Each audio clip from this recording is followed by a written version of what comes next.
Yeah, we thank the Lord to be back this afternoon again. When you are a child of God connected to the life of His Word,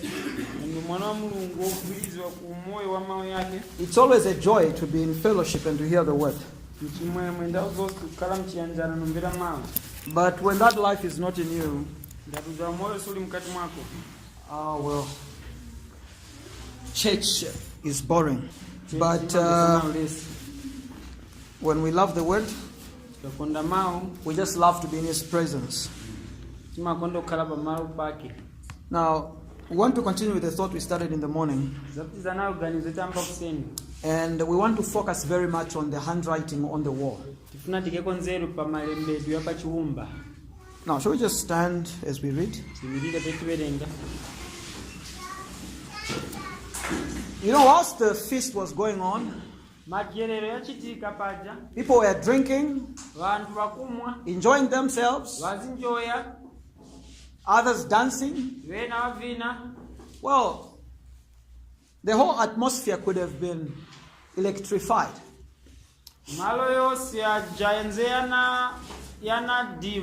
Now, let's start from verse 4. They drank wine and praised the gods of gold and of silver, of brass, of iron, of wood, and of stone.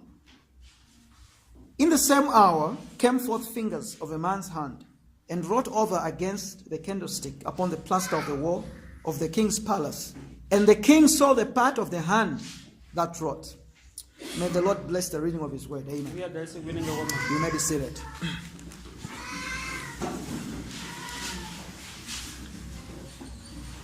Now, you've ever noticed what happens when people are in an excited mood,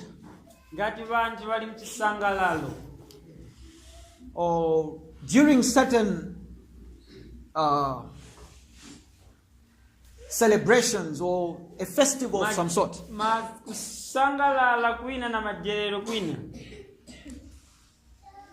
There is this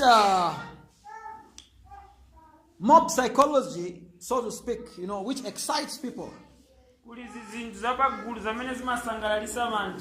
And sometimes people behave in a certain way that they wouldn't behave when they are alone. But when people are in a group, there is a certain sense of excitement. And this is what we are seeing here. Everyone is rejoicing and celebrating.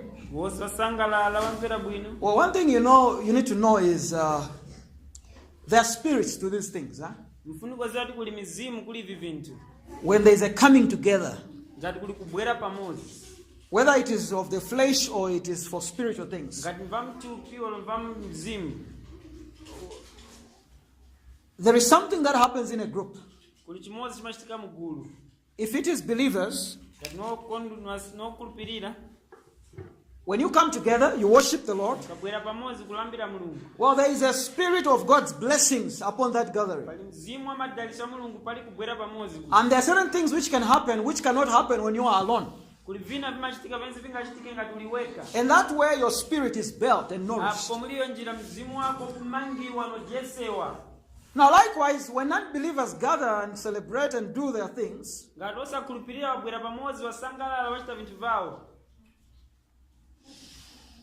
there can be a wrong spirit which can anoint them.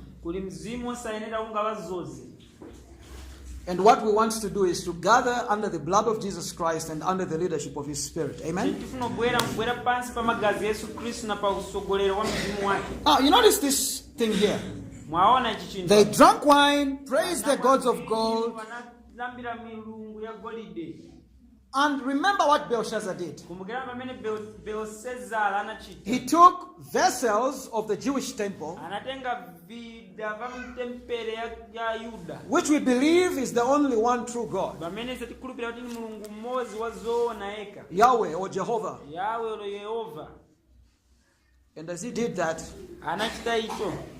it attracted the wrath of God upon him.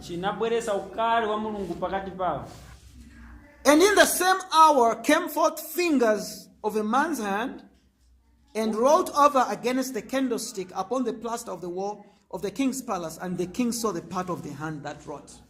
Can you imagine that?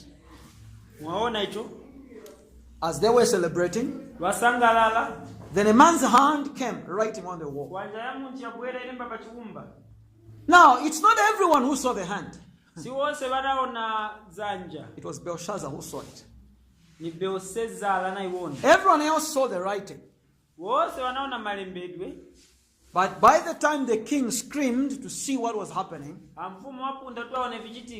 people saw the king screaming. Because in verse 7 you read that the king cried aloud. And people look at the wall, they see a writing. But the king had actually seen the hand which was writing. And then he cried. Now I want you to look at who is this person who is crying. Now if you say the baby cried, well, we won't be surprised. But here is the king. He's crying. Well, why is he crying? Has someone pierced him with a sword? No. Has someone hit him with a fist? No. He's crying. Why is he crying? It's a cry of fear. But fear of what? This is a man with bodyguards. For you to be a king of mighty Babylon, you are a strong, exceptional man. This wasn't some small country like Lesotho in Africa. Or Eritrea somewhere, in the corner of the continent. This is Babylon, a mighty empire then. It overcame. It conquered. And for you to be the king of Babylon, you are a strong man. You are a figure of a world power. And here we see this man crying. Crying is an experience of lack of strength.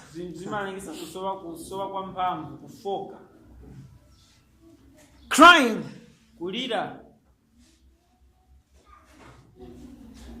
is a sign of being overcome with emotion. And while people cry for different reasons, but this cry was a cry of fear, of desperation.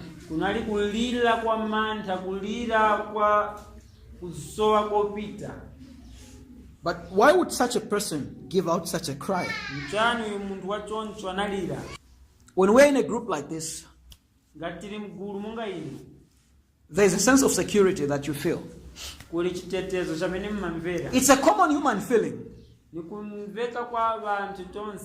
that when you can identify with a group, there is a certain security and comfort you feel.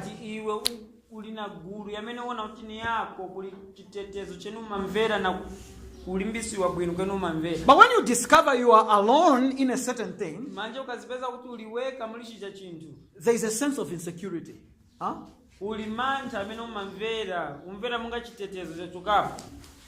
Suppose you realize, you look at your hand, oh, then your thumb looks green. You'll be scared, isn't it? Why is it looking like this? You pinch it, oh, there's no pain. Why is it this color? What's happening to me? And then a few other people come and say, hey, what's happening to your finger? You say, hey, even you, look at your finger. Immediately you know there is another person also having that. Although you are worried, there is a sense of security. So, he also has that. You get what I'm saying? Then, you realize another third, fourth person, all of us have a green finger.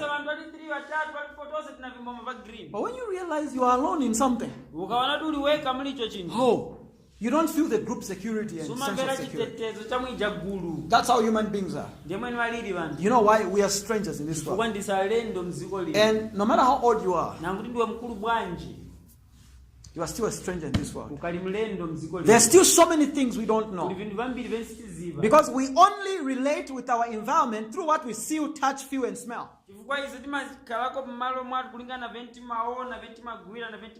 Can you imagine that we've never even seen each other? What I'm looking at is just your cover, it's your flesh. The real you is inside. The emotions, the feelings, the anger, the fears, your anxieties,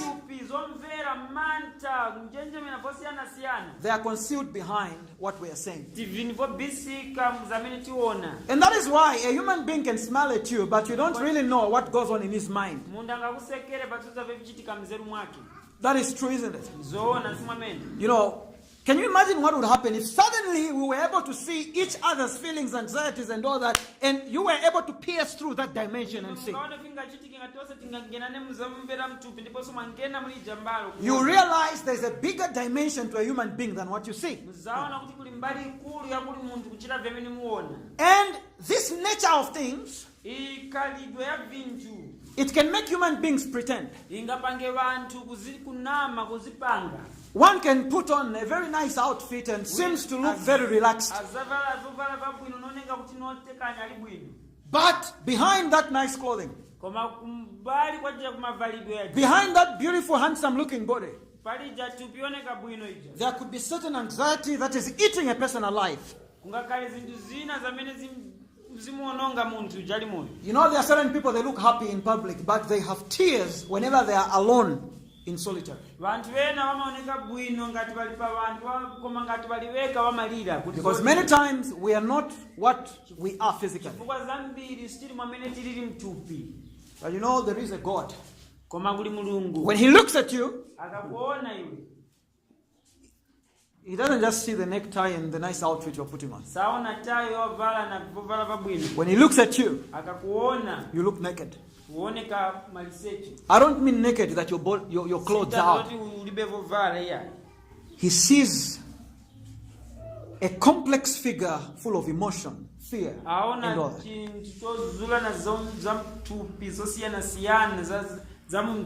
And in his presence, there is nothing that you can hide. You know, when John saw the vision of the Lord Jesus Christ, he said his eyes were like fire. Do you know why the eyes are like that? Of course, these are imageries and symbols. But that is to show his eyes see beyond. He sees that which is in the deep recesses of your soul.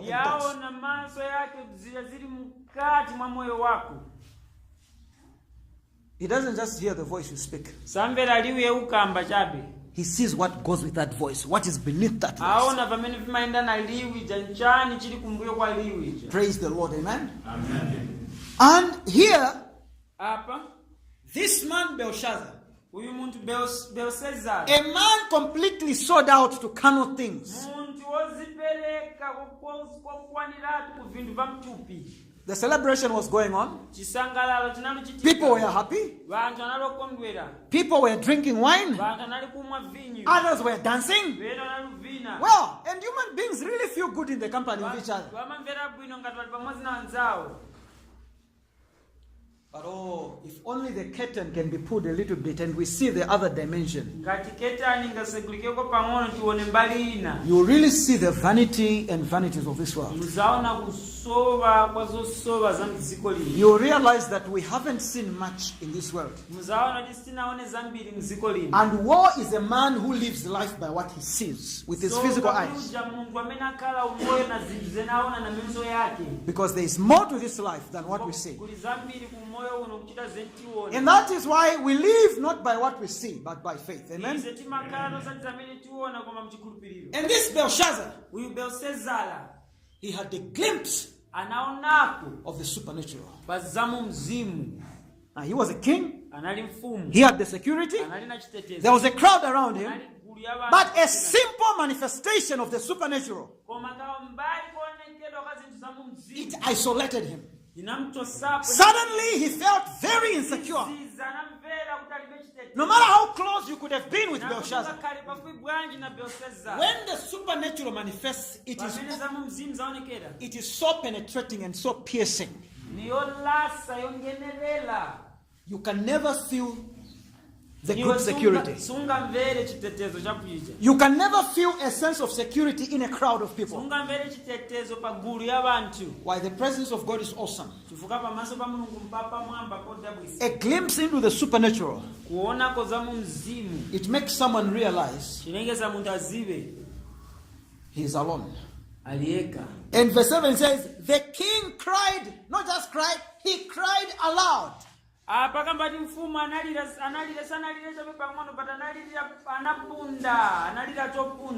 was he afraid? The soldiers were there. The army was there. People were celebrating. But at that moment, when his eyes were opened and glanced into the supernatural, he realized he was alone. And when you come into the presence of God, God doesn't see you as a crowd. He sees you alone. Praise God. Amen? And he cried. You know, brothers and sisters, you will never make peace after you cross out of this life. You need to be at peace with God now. But there are many people who are strangers to the presence of God. Their only sense of security is in a crowd. They've never stood alone with God. Your relationship with God needs to start here. Here on earth. Because the time is coming when the food you eat won't help you. Nothing will help you.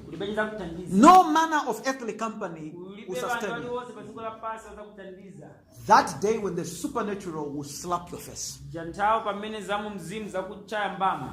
That day when you will be told your time is done. You see yourself come out of that body.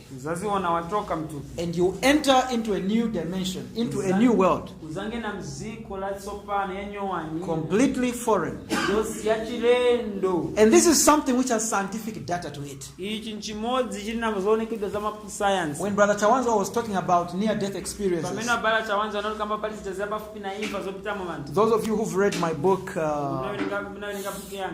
which book is that? Should be Why I Believe God Exists. In the appendices,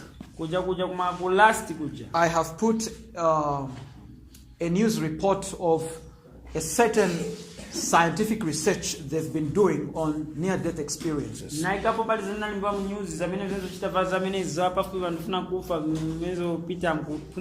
are not believers or Christians. Just scientists wanting to know if life goes on after death. And when you look at the astounding results, they speak of one thing: that life continues after a person dies. And there's this one incident. They reported on so many things using data from various people across the world. People whose hearts had stopped, then later on they came back. And according to this report, they say others, they were all speaking something similar. Others were saying they found themselves walking in deep waters.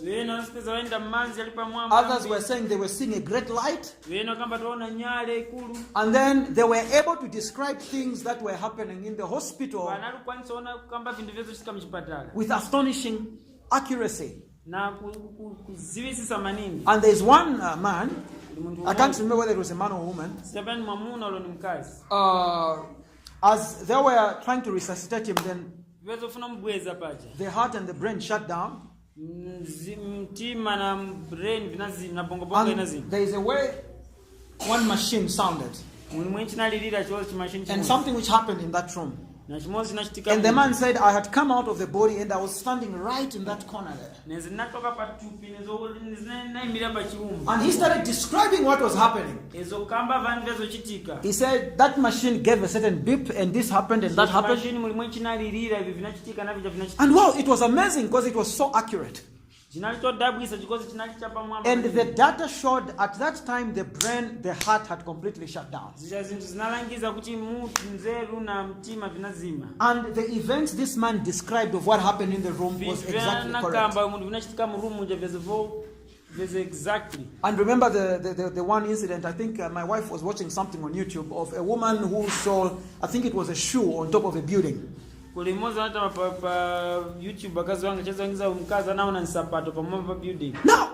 people just read those things and say, oh, so yeah, life continues after death. But you and I need to take that seriously. It confirms what the Bible speaks,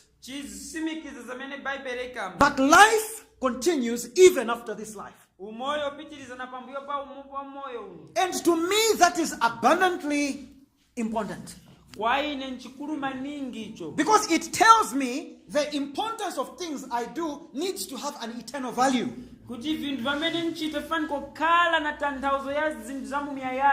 And if life continues after this physical realm, it tells one thing. I can't just live life investing all my efforts, investing all my resources in this present life.